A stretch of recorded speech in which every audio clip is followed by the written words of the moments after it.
एक ऐसा गांव जहां जमीन तो लोगों की थी, लेकिन हुकूमत कुछ गिने चुने ताकतवर लोगों की चलती थी। इसी गांव में रहता था एक साधारण लड़का।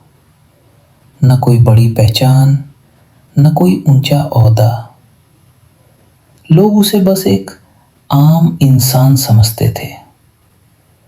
लेकिन उस लड़के के अंदर एक आग जल रही थी, अन्याय के खिलाफ, झूठ के खिलाफ। उसने बचपन से देखा था कैसे गरीबों की जमीन छीनी जाती है, कैसे सच्चाई बोलने वालों को दबा दिया जाता है और कैसे ताकत के दम पर कमजोरों की आवाज कुचल दी जाती है। वक्त बीतता गया, लड़का जवान हुआ, पर हालात नहीं बदले। एक दिन गांव में एक बड़ा फैसला लिया गया। गरीब किसानों की जमीन एक बड़े आदमी को दे दी गई। लोग डर गए, किसी ने आवाज नहीं उठाई। लेकिन वही लड़का सबके सामने खड़ा हो गया। उसने कहा, अगर आज हम चुप रहे तो कल हमारी पहचान भी नहीं बचेगी। पहली बार लोगों ने उसकी आंखों में डर नहीं, हौसला देखा।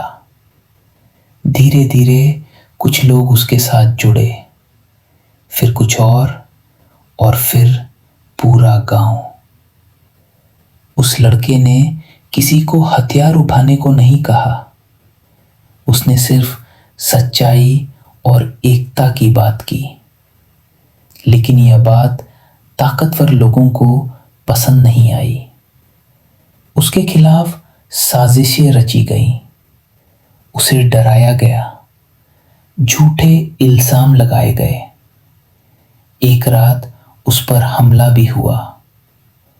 सबको लगा अब वो टूट जाएगा, लेकिन राजा सब और भी मजबूत होकर खड़ा हुआ। उसने कहा, राजा वो नहीं होता जो ताज पहनता है, राजा वो होता है जो लोगों के लिए खड़ा रहता है।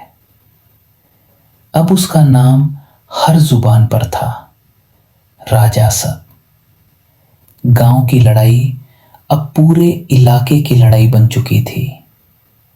अंत में वो दिन आया जब सच्चाई जीत गई।